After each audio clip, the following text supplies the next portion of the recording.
Actuarial science versus ACCA. Students have started asking these few questions, which I'm sometimes confused with why they're asking.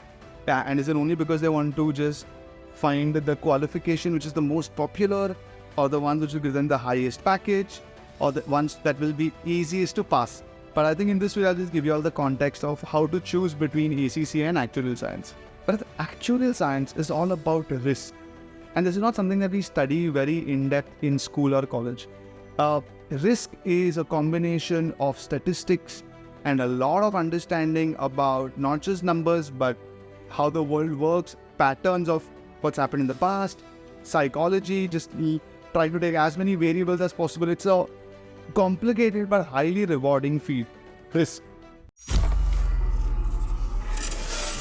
So if you want to get into risk, for example, when insurance companies deal with risk perpetually, where they take money from hundreds of people as a safeguard, which we call premium, and if some of them have trouble, the insurance company reimburses them. So how to calculate this risk is, again, in life insurance specifically, where death is involved and so much of randomness, some people dying in accidents, some people dying because of genetics, some people dying because of diseases. All of this is what actuaries do. And ACCA is basically like C, covers everything in the field of finance and accounts. So first step is this. If you understand this difference, it'll give you the first step. The rest don't matter. Let's say you're open to both. How else do you decide? Well, when it comes to eligibility, ACCA you can start after 10th and actuarial science you can start with 12th. So again, if you've given your 12th, you can choose both. But if you haven't and you're still ambitious enough, you need to take up ACCA.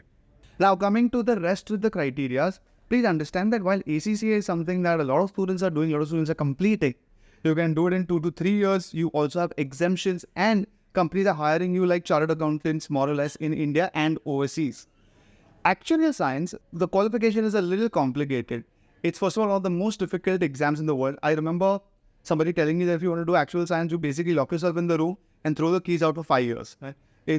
Somebody else also told me that if you search on Google, you find actuarial science as probably the #1 paying job in the world. I remember after my 12th, I'd given an entrance exam for a bachelor's integrated with actuarial science at Utpal Sangvi school in Bombay, if any of you all know. But I ended up not doing it because the problem is I've seen that while actuarial science, has multiple, so ACCA has 13 papers, actuarial science has 15 papers. But unlike ACCA, where it's manageable to clearing all 13 papers, in actuarial science, people clear 4-5 papers, start working, and the rest of the papers they'll end up doing with work because the passing rate is so low. It's such a difficult course, people take years to complete it. That's not a problem. When you complete all 13 papers of ACCA, let's say you earn 10 lakhs.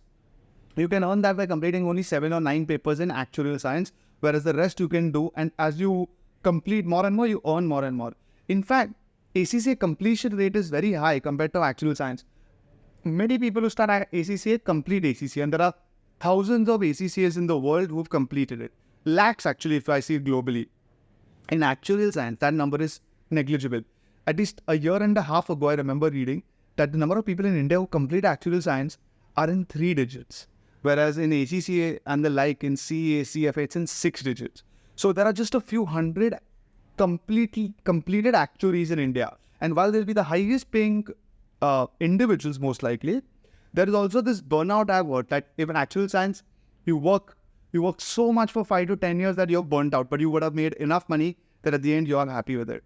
All this applies to ACCA with a slightly longer stretch time frame like a chartered accountant. So, it's more like speed versus reward, security versus, I don't know what. But the point being that if you are not sure what to do, I always tell people do ACCA, it's easier to complete, and then maybe pick up actuarial. If you're picking up actuarial, be ready for the long haul. I'll really encourage it because we need more actuaries. That role is going to be more and more coveted in the world. So if you get it, if you are up for it, if you pursue it, and if you complete it, you will be ahead of the curve. But the risk is that most people end up not completing, and they might change their careers a little later in the future. So I know I've spoken a little more on the devil's advocate side for both, but I think the right way to decide, guys, at least what I would do is, I would suggest take up something which is more manageable to complete first if you don't have any backup, and then take up something because you always study more if you have the energy. If you put all your eggs in one basket like actuarial and you don't complete it, be open. Absolutely worth trying, But like a lot of CAs who take a lot of attempts to pass and then they change their field, should be open to that, is my suggestion. However, both courses are fantastic. So if you, as long as you're keen, please take it up. Please take up either. It will definitely make a massive impact on your career. Thank you.